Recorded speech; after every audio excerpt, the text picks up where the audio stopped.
Hello नमस्कार दोस्तों, service classes में आपका स्वागत है। आज हम पढ़ेंगे अप्रैल मई 2020 fully important question current affair. यह वीडियो मास्टर वीडियो होने वाला है। इसमें हम जो भी क्वेश्चन कराएंगे यूपी पीसीएस, लेखपाल, लोअर पीसीएस या एसएससी या रेलवेज़ आदि जितने भी गवर्नमेंट एग्ज़ाम हैं उनके लिए इम्पोर्टेंट वीडियो होने वाला है। और आप पूरी वीडियो ज़रूर देखें। आपको यहाँ से 3-4 क्वेश्चन अवश्य एग्ज़ाम के लिए इम्पोर्टेंट मिलेंगे और वो आपके एग्ज़ाम में ज़रूर आएंगे। ठीक है, तो आज का वीडियो पूरा देखें। जिन्होंने हमारा चैनल सब्सक्राइब नहीं किया है वो चैनल को सब्सक्राइब ज़रूर करें और बेल आइकन ज़रूर दबाएं ताकि आने वाली वीडियो का नोटिफिकेशन आपको मिलता रहे। चलते हैं आज आपके करंट अफेयर क्वेश्चन पर। सबसे पहले करंट अफेयर क्वेश्चन है विश्व प्रेस स्वतंत्रता सूचकांक 2020। ये इम्पोर्टेंट क्वेश्चन रहेगा एग्ज़ाम के लिए। हम बता रहे हैं जो यूपी पीसीएस वगैरह है, आईएएस वगैरह है, यहाँ से क्वेश्चन जरूर पूछता है। तो पहला क्वेश्चन है आपका, अप्रैल 2020 में फ्रांस स्थित रिपोर्ट्स विदाउट बॉर्डर्स द्वारा वार्षिक विश्व प्रेस सूचकांक 2020 जारी किया गया है। इससे संबंधित कथनों पर विचार कीजिए। और बात करते हैं इसके विचार पर। तो सबसे पहला ऑप्शन है आपका, इस सूचकांक में कुल 180 देशों को शामिल किया गया है। बिल्कुल सही है।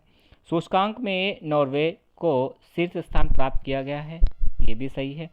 इस सूचकांक में भारत 138वें स्थान पर है। तो अगर इसकी बात करेंगे, भारत 138वें स्थान पर नहीं है, 142वें स्थान पर भारत है। और अंतिम स्थान की अगर बात करेंगे तो अंतिम स्थान पर उत्तर कोरिया है। उत्तर कोरिया। चलो हम देख लेते हैं इसका डिस्क्रिप्शन भी। 2020 में जो रिपोर्ट जारी की है ये फ्रांस स्थित रिपोर्ट्स विदाउट बॉर्डर्स द्वारा जारी की गई है। ये क्वेश्चन पूछा जाता है कि रिपोर्ट कौन जारी करता है। विश्व प्रेस स्वतंत्रता सूचकांक कौन जारी करता है, तो रिपोर्ट्स विदाउट बॉर्डर्स जारी करता है। और इस सूचकांक में कितने देश शामिल है? 180 देश शामिल है। पहले स्थान पर कौन रहा है? पहले स्थान पर रहा है नॉर्वे, जिसका स्कोर है 7.84। ठीक है। और दूसरे नंबर पर रहा है फिनलैंड, तीसरे नंबर पर रहा है डेनमार्क और अंतिम स्थान पर रहा है उत्तर कोरिया। और उत्तर कोरिया 180वें स्थान पर रहा है। भारत का जो स्कोर रहा है और कितने नंबर पर रहा है? 142वें स्थान पर भारत रहा है। 45.33% इसका स्कोर रहा है। और पाकिस्तान की अगर बात करते हैं, हमारा पड़ोसी देश 145वें स्थान पर रहा है। श्रीलंका की अगर बात करते हैं तो 127वें स्थान पर रहा है।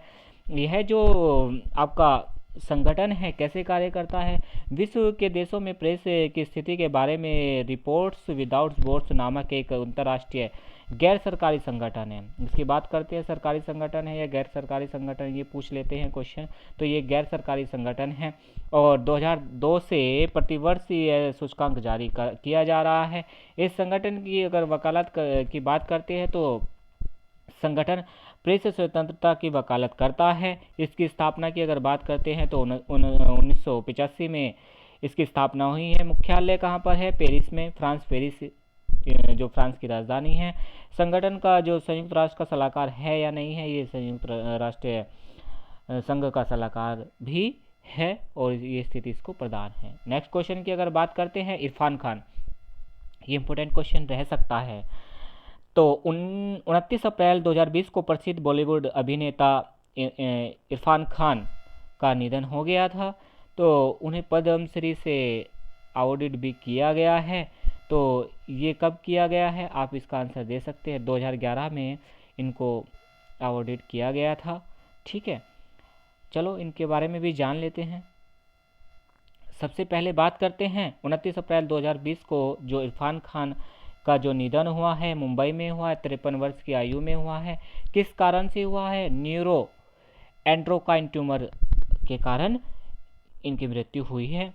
और 30 वर्षों में अपनी फिल्म के कैरियर में लगभग कितनी फिल्म ये बना चुके हैं? 150 से अधिक पिक्चरों में काम कर चुके हैं। मुख्य फिल्म की अगर बात करें तो इनकी मुख्य फिल्म थी मकबूल, life and event, metro and पान सिंह तोमर, हिंदी मीडियम आदि आदि इनकी जो मूवी थी इम्पोर्टेंट थी। अंतिम जो मूवी रही है वो रही है अंग्रेजी मीडियम। और इनका जो जन्म की अगर बात करते हैं 1967 जयपुर राजस्थान में इनका जन्म हुआ था। ठीक है दोस्तों, और पान सिंह तोमर के इनकी ये जो पिक्चर रही है ये विशेष पिक्चर रही है, और पान सिंह तोमर के लिए इन्हें सर्वश्रेष्ठ राष्ट्रीय पुरस्कार भी प्रदान किया गया था।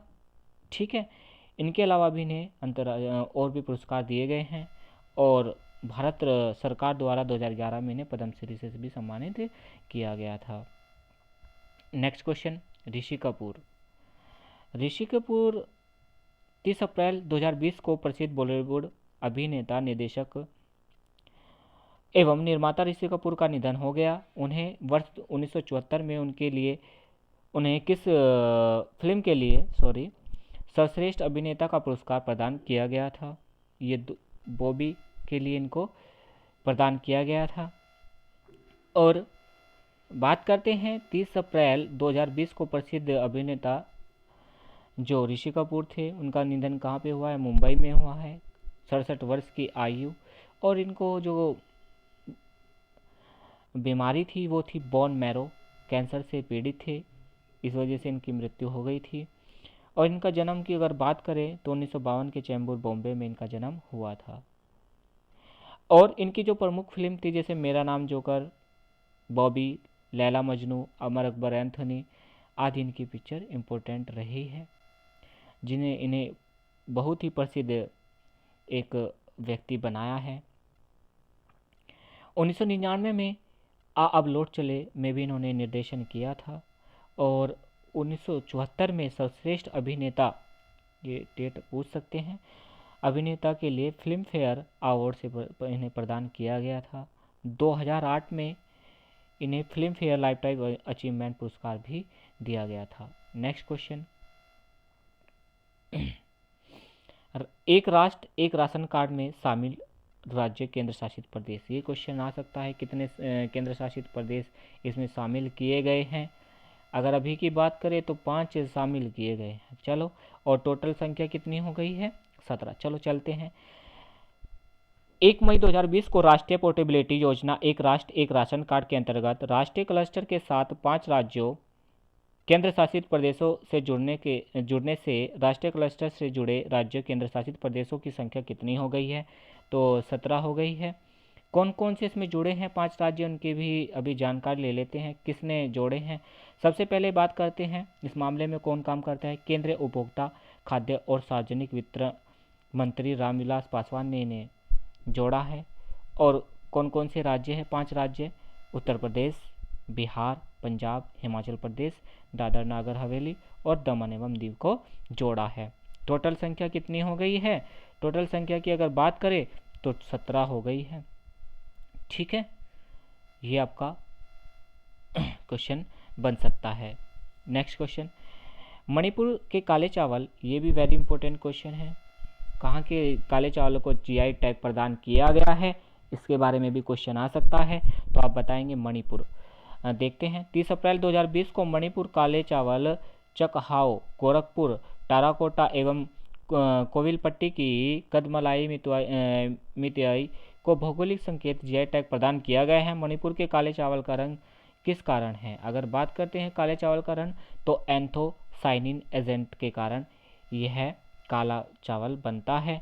और मणिपुर के काले चावल चकहाओ, गोरखपुर, टेराकोटा और कोविलपट्टी भौगोलिक क्षेत्र इसको प्रदान किया गया है। और कारण तो आपको पता चल ही गया है, किसके कारण है? एंथोसाइनिन एजेंट के कारण। और इसे किसने शामिल किया गया है, ये क्वेश्चन आएगा। गोरखपुर टेराकोटा के लिए उत्तर प्रदेश के लक्ष्मी टेराकोटा मूर्ति केंद्र द्वारा इसका आवेदन दायर किया गया था। लक्ष्मी टेराकोटा, याद रखेंगे, लक्ष्मी टेराकोटा मूर्ति कला केंद्र। और तमिलनाडु की अगर बात करें, कदलाई मितुआई तमिलनाडु के दक्षिण भागों में भी बनाई जाने वाली मूंगफली कैंडी है। और इसी प्रकार इसे रजिस्टर, जैसे बात करते हैं अन्य की, तो जैसे कश्मीरी केसर है, इसे भी भौगोलिक सांकेतिक रजिस्टर में शामिल किया गया है और जीआई टैग प्रदान किया गया है।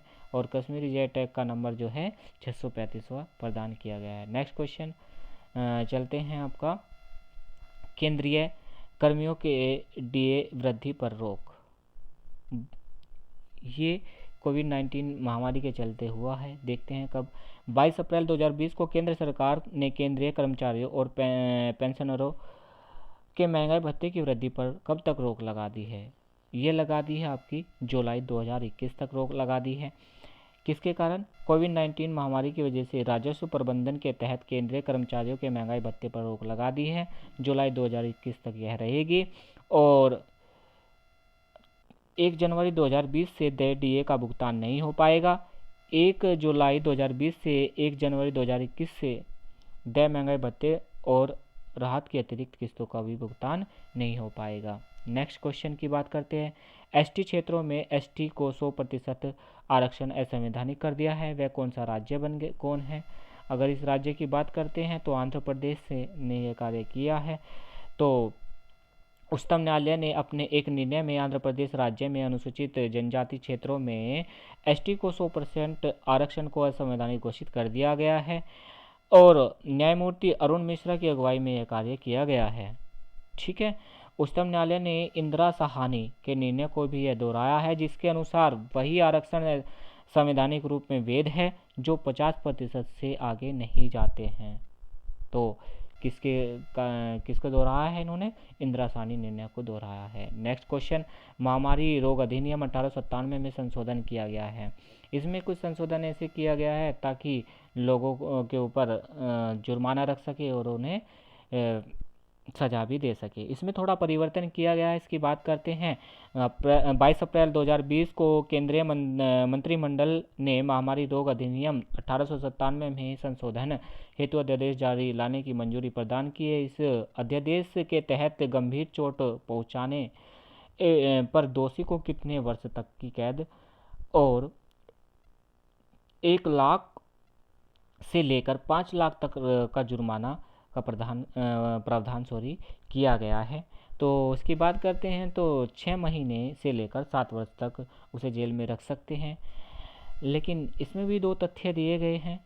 अगर बात करते हैं 22 अप्रैल 2020 को केंद्रीय मंत्रिमंडल द्वारा इसे चेंज किया गया है और मंजूरी प्रदान की गई है। कैसे? अध्यादेश में स्वास्थ्य कर्मियों को चोट पहुंचाने या उन्हें नुकसान पहुंचाने अथवा संपत्ति को नष्ट करने पर मुआवजे का भी प्रावधान किया गया है। राष्ट्रपति ने अध्यादेश की उद्घोषणा हेतु मंजूरी प्रदान की है। अध्यादेश के अनुसार ऐसा हिंसक कृत्य करने या इसमें सहयोग करने पर अगर कोई ऐसे सहयोग कर रहा है किसी को तो उसे कम से कम 3 महीने से 5 महीने तक की कैद हो सकती है और कम से कम जुर्माना जो है उस पर 5,000 और अधिक से अधिक 2 लाख रुपए तक का जुर्माना हो सकता है। अगर अत्यधिक चोट पहुंचाता है और गंभीर व्यवस्था करता है तो 6 महीने और 7 वर्ष तक की कैद और सजा हो सकती है और अधिकतम उस पर जुर्माना 1 लाख से 5 लाख रुपए तक का हो सकता है। ठीक है दोस्तों, आगे चलते हैं। केंद्रीय मंत्रिमंडल द्वारा भारत कोविड-19 आपात प्रतिक्रिया और स्वास्थ्य प्रणाली तैयारी पैकेज हेतु का भी निवेश प्रदान किया गया है। तो इसके बारे में जानकारी लेते हैं तो कितने रुपए? लगभग 15,000 करोड़ रुपए का भी इसमें प्रावधान किया गया है। जैसे क्वेश्चन हम पढ़े तो 22 अप्रैल 2020 को केंद्रीय मंत्रिमंडल ने भारत कोविड-19 प्रतिक्रिया और स्वास्थ्य प्रणाली हेतु जो तैयार पैकेज किया गया है कितने करोड़ रुपए का? तो 15,000 करोड़ रुपए का पैकेज तैयार किया गया है। किसके लिए? कोविड-19 प्रतिक्रिया के लिए, स्वास्थ्य कर्मियों के लिए। अगर आप स्वास्थ्य पे देखभाल जैसे कर रहे हैं, इंजेक्शन बना रहे हैं और अदरवाइज जो स्वास्थ्य प्रधान चीज़ें बना रहे हैं, चिकित्सा हेतु दवाई हेतु जो की जा रही है उनके लिए। देखते हैं कैसे। यहाँ पर अगर डिस्क्रिप्शन में अगर हम पढ़ेंगे तो अगर आप देखते हैं तो मुख्य उद्देश्य शामिल कौन कौन से है? डायग्नोसिस और कोविड-19 समर्पित उपचार हेतु सुविधा विकास किया जाएगा और संक्रमित मरीजों के उपचार के लिए चिकित्सा उपकरण और दवाइयों की खरीद की जाएगी। भविष्य में महामारियों से बचाव और तैयारी के सहयोग के लिए राष्ट्रीय तथा राज्य स्वास्थ्य प्रणाली को मजबूती और विकसित करना आदि इस पर काम किया जाएगा। ठीक है।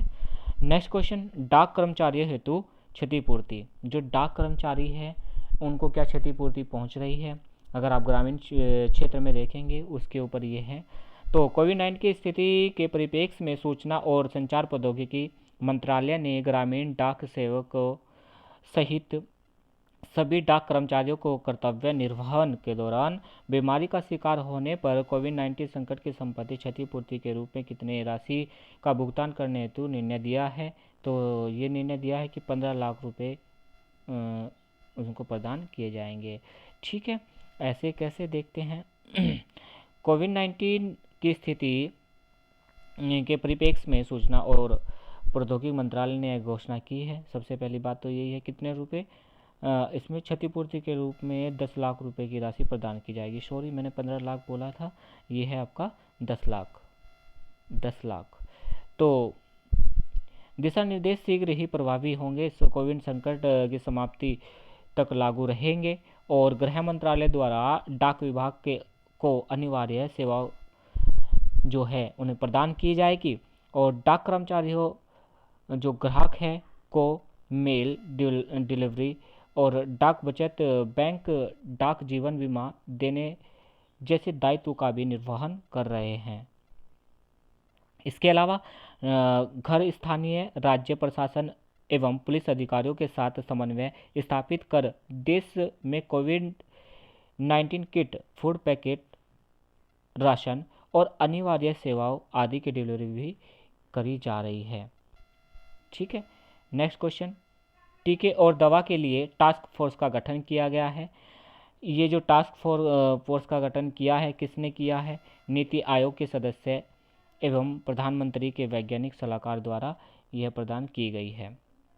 ठीक है दोस्तों, ये क्वेश्चन आ सकता है। इसमें क्या करेंगे, ये 19 अप्रैल को केंद्र सरकार ने कोविड-19 के टीके और दवा की खोज और इस दिशा में हो रहे प्रयासों को गति देने के लिए एक उच्च स्तरीय टास्क फोर्स का गठन किया है। नीति आयोग के सदस्य, प्रधानमंत्री और वैज्ञानिक सलाहकार एवं टास्क फोर्स के नेतृत्व यह नेतृत्व करेंगे। इसमें कार्य क्या है? दल देश में टीके एवं दवा से जुड़े मामलों को देखेगी और विश्व भर में इस दिशा में हो रही प्रगति पर भी नज़र रखेगा। इसके अलावा यह कार्य दल टीके और वैक्सीन के साथ कोविड-19 रोगियों पर इसके दूरगामी प्रभावों आदि को लेकर अध्ययन करेगा। ठीक है, जैव प्रौद्योगिकी विभाग भारत सरकार को टीके के निर्माण के लिए समन्वय केंद्र के रूप में भी जिम्मेदारी प्रदान करेगा। नेक्स्ट क्वेश्चन, अमूर्त सांस्कृतिक विरासत की राष्ट्रीय सूची जारी। वेरी इंपॉर्टेंट क्वेश्चन है, याद रखेंगे।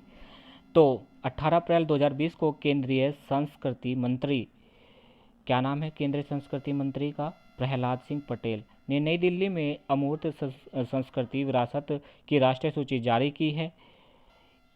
इसमें से कितनों को यूनेस्को द्वारा मानवता की अमूर्त सांस्कृतिक विरासत सूची में शामिल किया गया है या मान्यता प्रदान की गई है। तो लगभग कितने हैं? 13। और इसकी बात करते हैं 18 अप्रैल को यह कार्य किया गया है। कहाँ पर? नई दिल्ली में। ठीक है, लक्ष्य क्या है इसमें? इस सूची का लक्ष्य है भारत के विभिन्न राज्यों की अमूर्त सांस्कृतिक विरासत परंपराओं के बारे में जागरूकता फैलाना है। उल्लेखनीय है कि देश की विलक्षण अमूर्त सांस्कृतिक विरासत परंपराओं में 13 यूनेस्को द्वारा मानवता की अमूर्त सांस्कृतिक विरासत सूची में प्रदान की गई है। यह पहल संस्कृति मंत्रालय के विजन 2024 का भी एक भाग है। ठीक है, इस सूची में जो अंतःस्थापित और भारतीय सांस्कृतिक विविधता को मान्यता देने का भी एक प्रयास किया जा रहा है। और बात करते हैं यूनेस्को के वर्ष 2003 अभिसमय का अनुसरण करते हुए इस सूची को मोटे तौर पर 5 क्षेत्रों में वर्गीकृत किया जाता है। अमूर्त सांस्कृतिक विरासत सूची में वाहक तार जैसे भाषा सहित मौखिक परंपराएं और अभिव्यक्ति भी प्रदान की जाती है। पहली बात तो यही है। दूसरा है प्रदर्शन कलाएं कैसी होती है और सामाजिक प्रथाएं, रीति रिवाज और उत्सव घटनाक्रम कैसा होता है, इसे देखा जाता है। प्रकृति और विश्व से संबंधित ज्ञान एवं प्रथाएं। नंबर 5 पारंपरिक शिल्पकारिता भी देखी जाती है।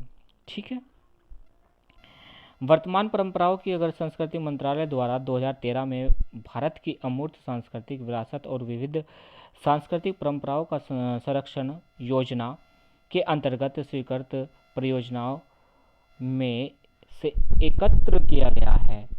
और अब तक अगर सूची की बात करें तो सूची में 100 से अधिक परंपराओं को शामिल किया गया है। नेक्स्ट क्वेश्चन, किसान रथ मोबाइल ऐप, ये क्वेश्चन आ सकता है। किसान रथ मोबाइल ऐप की जानकारी किसने दी है, चलते हैं। 17 अप्रैल 2020 को केंद्रीय मंत्री नरेंद्र सिंह तोमर, कौन है, केंद्रीय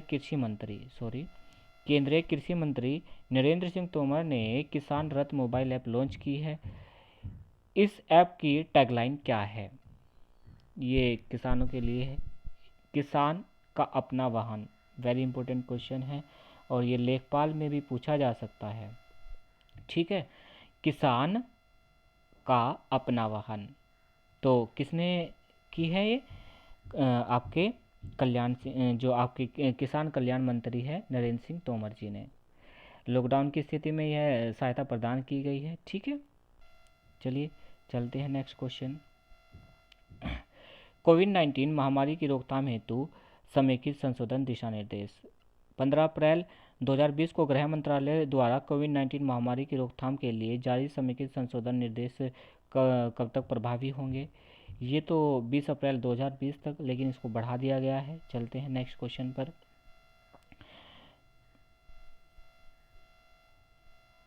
कोविड-19 की चुनौतियों से निपटने के लिए IUSSTF की ओर से भारत अमेरिका के बीच वर्चुअल नेटवर्क बनाने की पहल की गई है।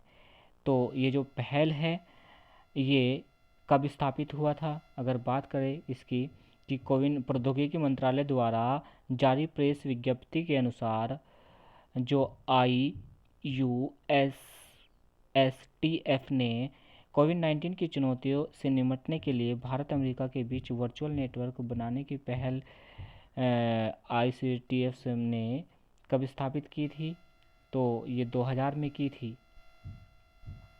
ठीक है, ये इतना इम्पोर्टेंट क्वेश्चन नहीं रहेगा तो, लेकिन इसके बारे में बात कर लेते हैं।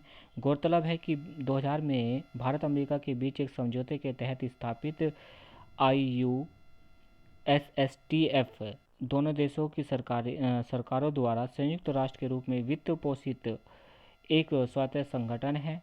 यह संगठन क्या कार्य करता है, यह संगठन सरकारों, शिक्षाविदों और उद्योगों के बीच गहन संपर्क के माध्यम से विज्ञान, प्रौद्योगिकी, इंजीनियरिंग और नवाचार को बढ़ावा देता है।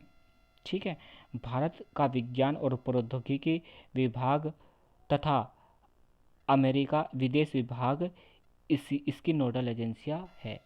नेक्स्ट क्वेश्चन, ये इम्पोर्टेंट रहेगा। ये जो आपका क्वेश्चन है, वेब पोर्टल युक्ति का शुभारंभ, ये किसने किया है, युक्ति का शुभारंभ की अगर बात करते हैं तो किसने किया है, ये आपका मानव संसाधन विकास मंत्रालय द्वारा किया गया है।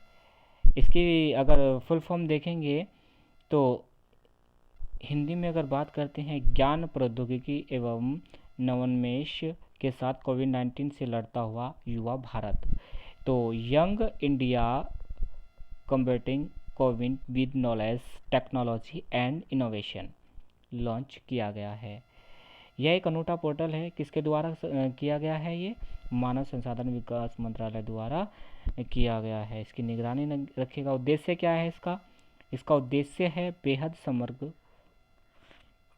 एवं व्यापक तरीके से कोविड-19 की विभिन्न चुनौतियों के विभिन्न आयामों को क्या करना है, इसको कवर करना है। ठीक है, केंद्र सरकार द्वारा भारत कोविड-19 आपातकालीन प्रतिक्रिया और स्वास्थ्य प्रणाली तत्परता पैकेज मंजूर किया गया है। इसमें कितने करोड़ रुपए का मंजूर किया गया है, आप देखेंगे तो 15,000 करोड़ रुपए का मंजूर किया गया है। नेक्स्ट क्वेश्चन पे चलते हैं।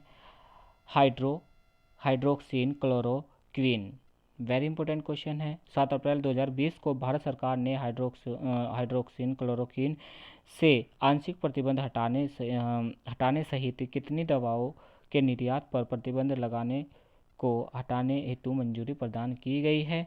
तो लगभग 12 है। ठीक है, तो ये आपका 12 कौन कौन सी है, जैसे अगर विटामिन B1, विटामिन B12, टिनेडाजोल, मेट्रानिडोजोल आदि इसमें कार्य कर रही है। ठीक है, टी योजना, ये क्वेश्चन रहेगा।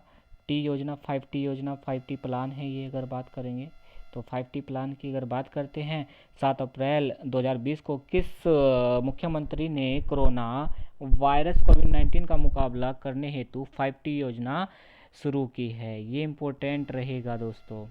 ये अरविंद केजरीवाल जी ने दिल्ली में स्टार्ट की है। अगर बात करें तो दिल्ली में ये योजना स्टार्ट की है। तो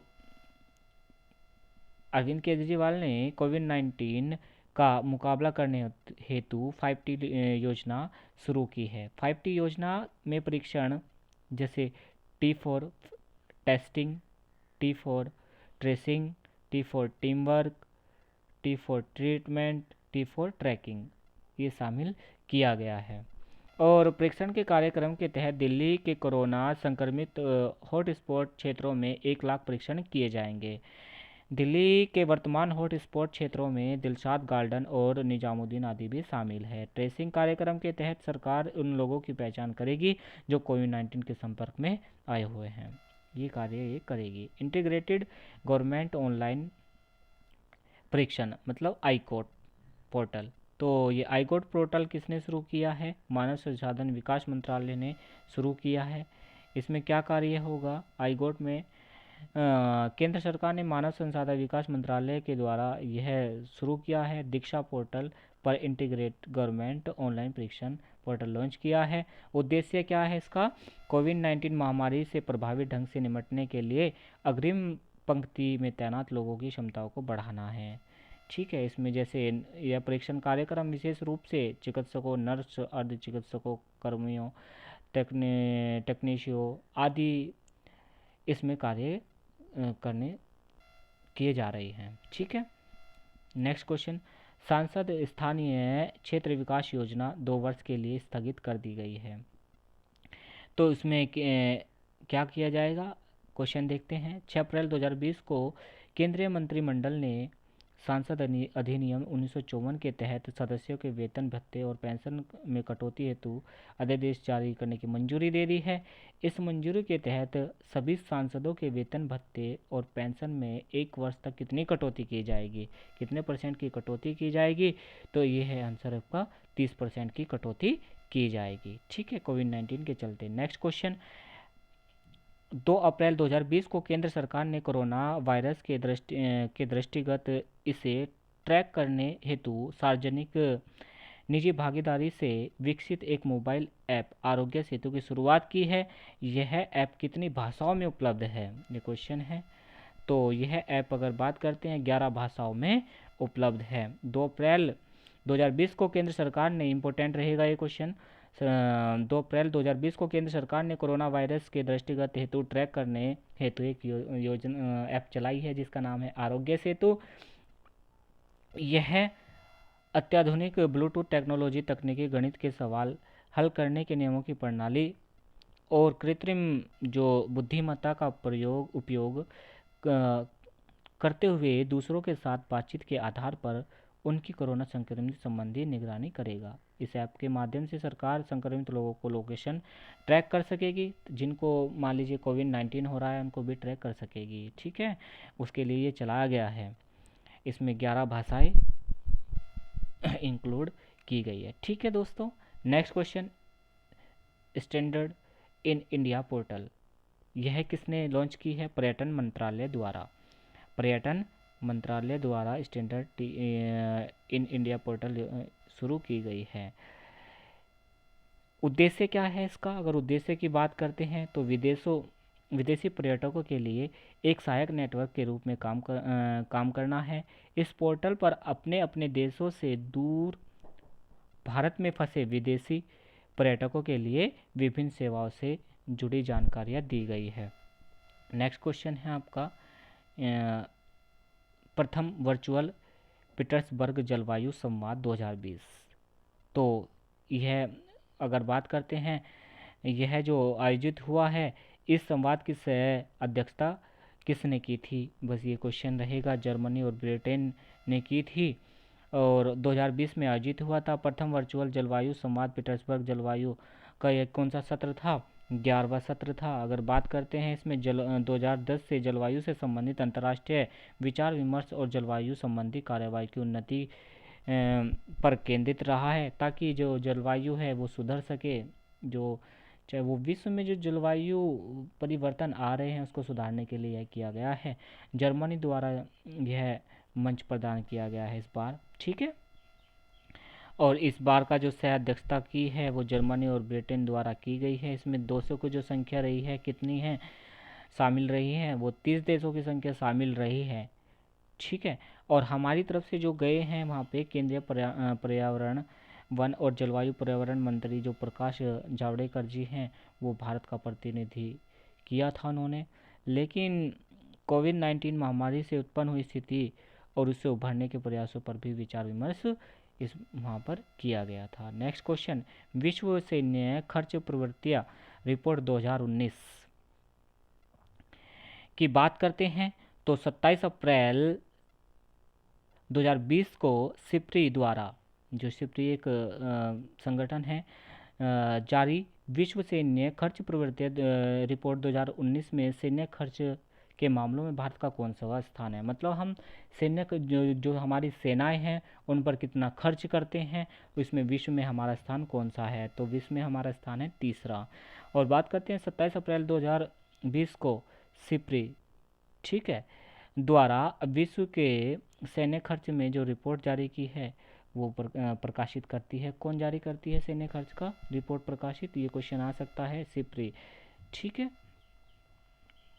पीस रिसर्च इंस्टीट्यूट है आपका, Stockholm International Peace Research Institute द्वारा प्रकाशित किया जाता है। और 2019 में अगर बात करें तो रिपोर्ट के अनुसार वर्ष 2019 में विश्व सैन्य खर्च 1917 बिलियन अमेरिकी डॉलर तक पहुंच गया है। और 2018 में कितना 3.6% अधिक है। अगर आप 2018 की बात करते हैं तो उससे लगभग कितना अधिक है? इस बार का 3.6% अधिक है, ठीक है। और प्रथम स्थान पर कौन सा देश है जो सबसे ज़्यादा सेना पर खर्च करता है? पहले नंबर पे आपका अमेरिका, दूसरे नंबर पे है चाइना, थर्ड नंबर पे आपका भारत, फोर्थ नंबर पे रूस और फिफ्थ नंबर पे आपका सऊदी अरब है, ठीक है। चलिए दोस्तों नेक्स्ट क्वेश्चन पे चलते हैं। सैन्य उपग्रह नूर, सैन्य उपग्रह नूर, इसके बारे में बात करते हैं। हाल ही में किस देश ने सफलतापूर्वक सैन्य उपग्रह नूर लॉन्च किया है? तो यह लॉन्च किया है आपका ईरान ने, ईरान ने यह लॉन्च किया है, ठीक है। यही क्वेश्चन आएगा। नेक्स्ट क्वेश्चन, अमेरिका द्वारा अप्रवासन पर रोक, मतलब क्या कर रही है अमेरिका? जो अप्रवासन मतलब जो प्रवासी वगैरह होते हैं वे कह रहे हैं कि वो नहीं आए, उन पर रोक लगा दी गई है। तो कोविड-19 महामारी के चलते यह कार्य किया गया है। देखते हैं क्वेश्चन, हाल ही में कोविड-19 महामारी से सर्वाधिक प्रभावित देश अमेरिका ने आगामी कितने दिनों के लिए अप्रवासन पर रोक लगा दी गई है? जो प्रवासी आते हैं दूसरे देशों से आते हैं उन पर भी रोक लगा दी गई है, ताकि वो देश कितने दिनों के लिए लगा दी गई है? लगभग 60 दिनों के लिए यह रोक लगा दी गई है। अप्रैल 2020 में कोविड-19 महामारी से सर्वाधिक प्रभावित देश अमेरिका ने आगामी 60 दिनों के लिए यह रोक लगा दी थी, ठीक है।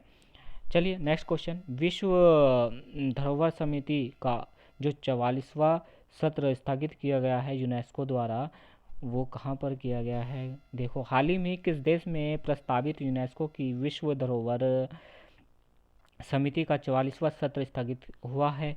ये कहाँ पर हुआ है? अगर बात करते हैं इसमें, बताएं, आप आंसर बताएं फटाफट। जैसे जापान, दक्षिण कोरिया, चीन, भारत, इनमें से कोई आंसर है? बताओ।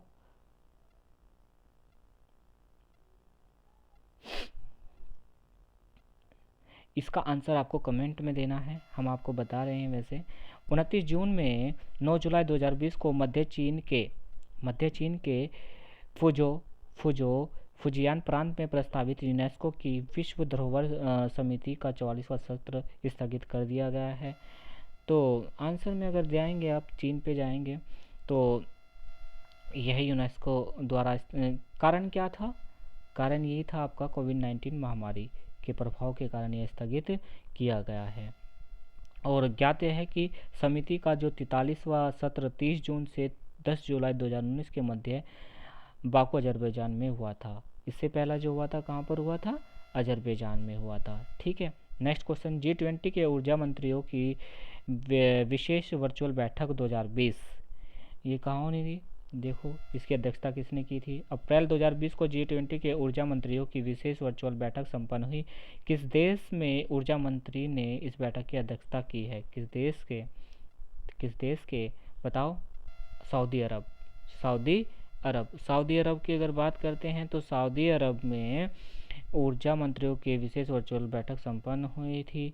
बैठक की अध्यक्षता हैसियत सऊदी अरब ने बुलाई थी। अध्यक्षता सऊदी अरब के ऊर्जा मंत्री प्रिंस अब्दुल अजीज ने की थी। ठीक है,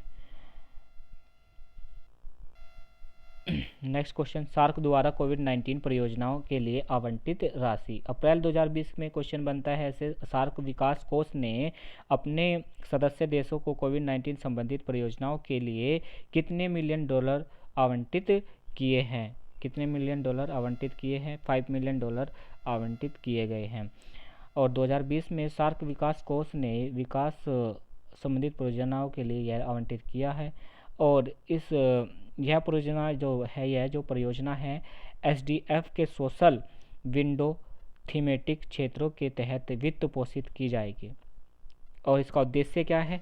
उद्देश्य की बात करें तो सार्क देशों को उनके प्रयासों में वित्तीय सहायता प्रदान करने के लिए कार्यक्रम किया गया है।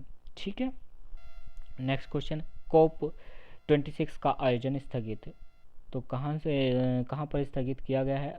1 अप्रैल 2020 को संयुक्त राष्ट्र ने नवंबर 2020 में कहाँ प्रस्तावित COP26 के आयोजन को स्थगित करने का निर्णय दिया है? इसकी बात करते हैं ग्लासगो, स्कॉटलैंड की राजधानी ग्लासगो अगर बात करते हैं, स्कॉटलैंड ग्लासगो। चलो चलते हैं इस पे भी। यूनेस्को ने नवंबर 2020 में ग्लासगो स्कॉटलैंड में प्रस्तावित COP26 में आयोजन को स्थगित करने का निर्णय लिया है। 2021 में से कर दिया गया है। यह निर्णय कोविड-19 के खतरे तथा विश्व पर इसके प्रभाव के कारण लिया गया है। COP25 का आयोजन 2019 में मैड्रिड स्पेन में हुआ था। अगर इससे पहले की बात करें तो जो COP25 था वो कहाँ पर हुआ था? स्पेन मैड्रिड में। और इस बार का जो होना था वो कहाँ पर हुआ था? ग्लासगो स्कॉटलैंड में। ठीक है दोस्तों, नेक्स्ट क्वेश्चन, कोविड-19 से निपटने हेतु अमेरिकी वित्तीय मदद। तो अमेरिकी वित्तीय मदद कितनी की है? बस इसका क्वेश्चन 174 मिलियन डॉलर ये कोविड-19 के चलते हैं। ठीक है, नेक्स्ट क्वेश्चन, बैंकिंग उद्योग जन उपयोग सेवा घोषित। 21 अप्रैल 2020 को केंद्र सरकार ने कितने माह के लिए बैंकिंग उद्योग को जन उपयोगी सेवा घोषित की गई है? इसकी बात करते तो 6 माह के लिए घोषित किया गया है। किसके चलते? कोरोना वायरस की महामारी के चलते ये बड़े पैमाने पर प्रस्तावित किया गया है। ठीक है, नेक्स्ट क्वेश्चन, BMM इस्पात लिमिटेड का अधिग्रहण। ये क्वेश्चन इंपॉर्टेंट रह सकता है। भारतीय प्रतिस्पर्धा आयोग ने किस कंपनी द्वारा BMM इस्पात लिमिटेड में बहुसंख्यक शेयरधारिता के अधिग्रहण से संबंधित प्रस्तावित संयोजन को मंजूरी प्रदान की है? तो इसका आंसर है आपका JSW प्रोजेक्ट्स लिमिटेड। JS इसमें ये क्या कर रहे हैं? ये मिल रहे हैं। अधिग्रहण का मतलब इसमें ये मिल जाएगी। ठीक है, मर्ज हो जाएगी। ठीक है, तो यह क्या कार्य करती है? अगर इसकी बात करते हैं तो लोह इस्पात वगैरह बनाती है। अगर JPL जैसे JSW समूह का एक हिस्सा है जो लोहा, sponge, iron, Coke, dry catching और कैप्टिव बिजली उत्पादन के व्यवसाय का एक संलग्न है। BMM भारत में एक पंजीकृत कंपनी है। यह कंपनी लोहास्क, प्लेट, स्पंज, आयरन वगैरह का निर्माण और बिक्री भी करती है। ठीक है। इसराइल की पहली पूरी तरह से डिजिटल बैंक लॉन्च करने की घोषणा करने वाली भारतीय कंपनी, ये क्वेश्चन बन सकता है। ठीक है। अप्रैल 2020 में किस आईटी क्षेत्र की प्रमुख भारतीय कंपनी इसराइल की पहली पूरी तरह से डिजिटल बैंक लॉन्च करेगी? कौन सी कंपनी है वो?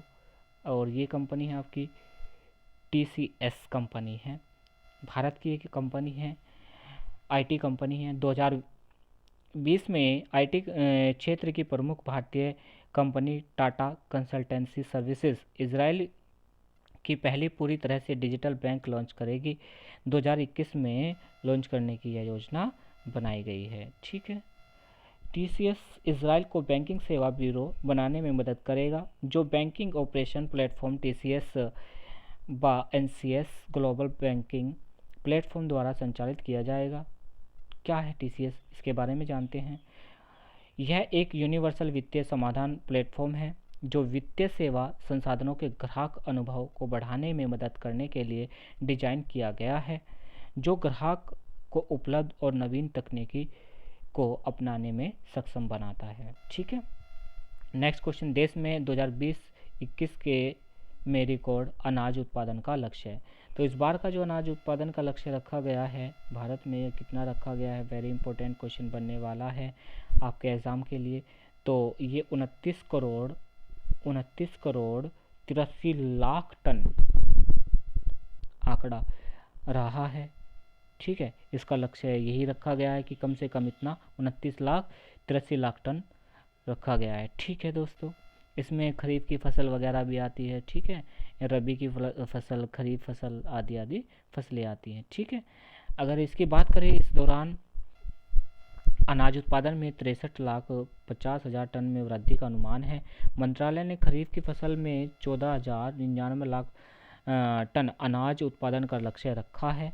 रबी की फसल की अगर बात करें, 14,84,00,000 टन अनाज का उत्पादन का लक्ष्य रखा है। तो खरीफ की फसल ज़्यादा है या रबी की फसल ज़्यादा है? तो आप याद रखेंगे, खरीफ की फसल ज़्यादा होती है, रबी की थोड़ी कम होती है उससे।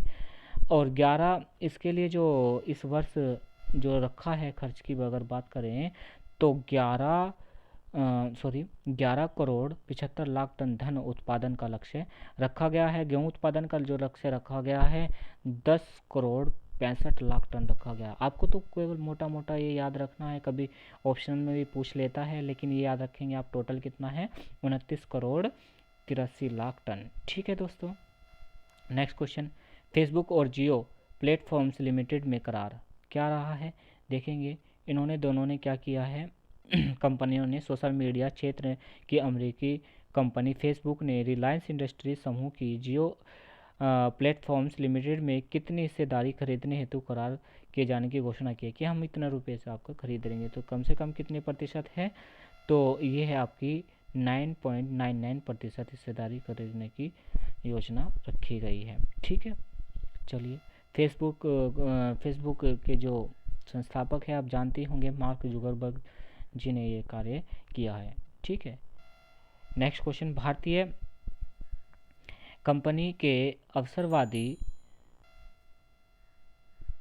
अधिग्रहण को रोकने हेतु मौजूदा FDI नीति में संशोधन किया गया है। FDI में संशोधन किया गया है। अगर बात करते हैं, इस पे क्वेश्चन बनेगा। 18 अप्रैल 2020 को केंद्र सरकार ने कोविड-19 महामारी के कारण भारतीय कंपनी के अवसरवादी अधिग्रहण को रोकने के लिए मौजूदा FDI नीति में संशोधन किया है। इसके तहत कौन से देश के निकाय भारतीय सरकार की मंजूरी के बिना निवेश नहीं कर सकेंगे? वेरी इंपॉर्टेंट है ये क्वेश्चन। तो सभी G20 देश करेंगे, या फिर भारत के साथ सीमाएं साझा करने वाले देश, या फिर सभी आसियान देश, या सभी देश?